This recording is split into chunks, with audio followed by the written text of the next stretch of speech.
Hi, I'm Tony DeJulian from the IGFA School of Sport Fishing, and today we're going to discuss how to build a wind-on leader by splicing monofilament into Dacron. There are several supplies you'll need to complete this splice. You're going to need a piece of monofilament. In this case, I'm using 300-pound test monofilament. You're going to need approximately 8 feet of Dacron. In this case, I'm using 130-pound Dacron so that the 300-pound monofilament can fit inside of the Dacron. You're also going to need a splicing kit, which comes with several needles to enable you to complete the splice.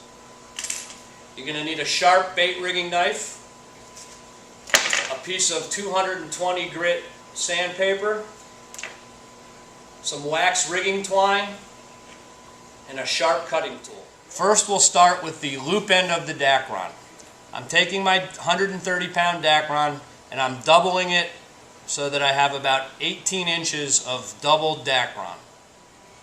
I'm going to take the appropriate needle from the splicing kit, in this case the needle that has the small wire loop on one end, and I'm going to thread it into the Dacron.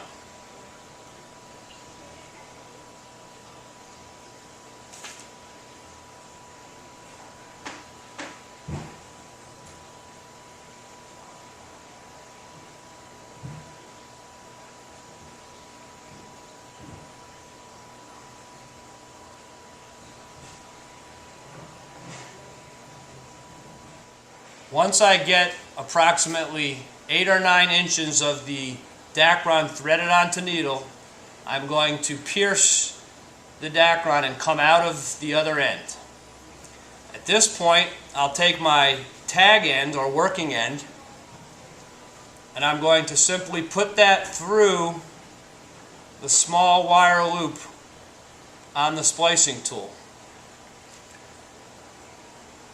And then I'm going to pull that entire tag end through the Dacron.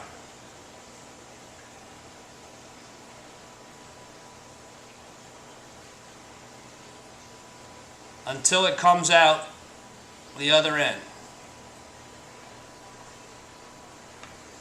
Now I'm going to take my fingers and I'm going to slowly smooth the Dacron out towards the loop end.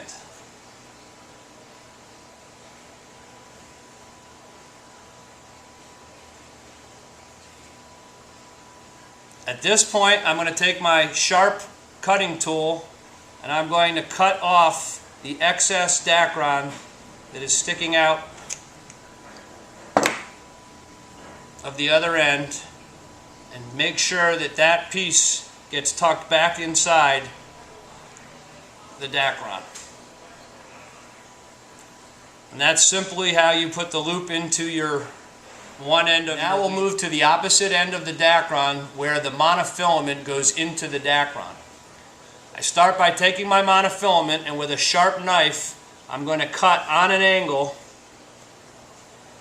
a nice smooth angled piece on my mono so that it'll fit into my other splicing needle, and this one has a hole in the end of it. Your splicing kit will come with several needles to accommodate several different size monofilament.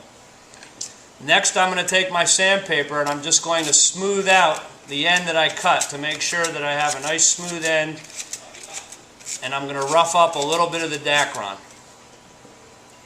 I'll then take the needle and put the monofilament into the needle. Now I'm going to take that needle and I'm going to go through the very end of the Dacron.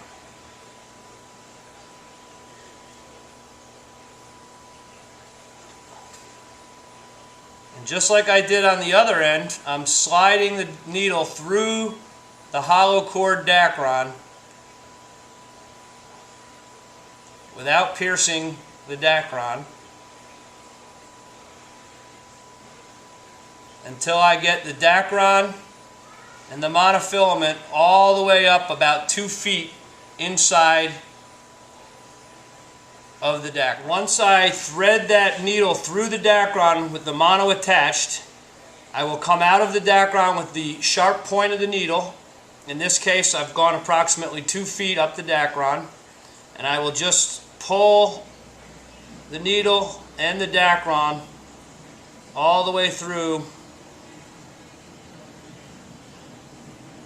where I've come out of the Dacron, just like that.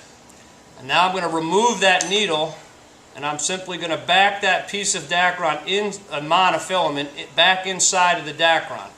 Now I'll take my fingers, and again, going towards the Dacron, I'm going to smooth out the Dacron over the monofilament.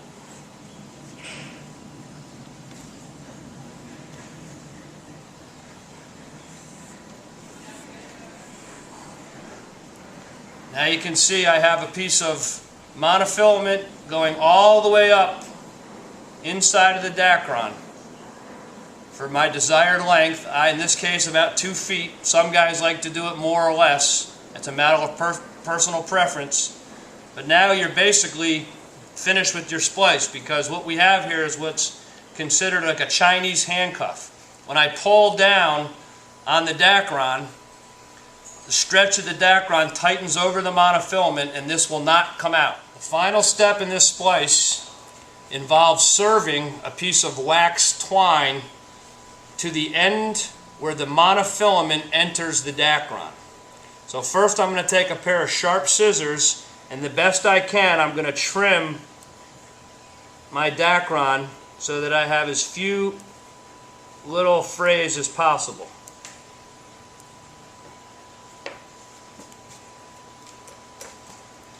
Then I'm going to take about 2 feet of wax rigging twine. I'm going to double it over, and I'm going to serve this between the monofilament and the Dacron, starting on the Dacron side, and then with a series of half hitches going towards the mono,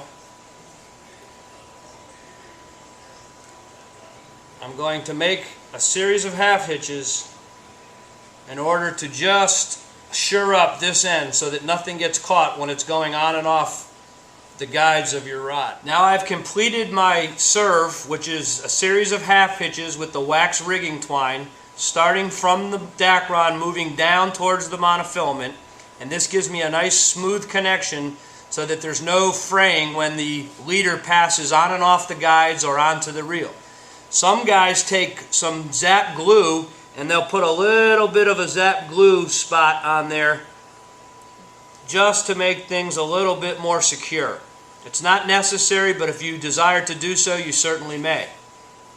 Now our wind-on leader splice is finished. So we'll go back to the other end. We have our loop that we started with, and then you can see we have our monofilament that's been threaded up through the Dacron. We've finished it off with a serve and a little bit of glue just for security, and now we have a no-fail wind-on. Now I'm going to take and I'm going to attach the wind-on leader that we just made to my monofilament main line. I have a doubled main line, 130-pound test with a bimini twist at one end, and I have a double monofilament main line.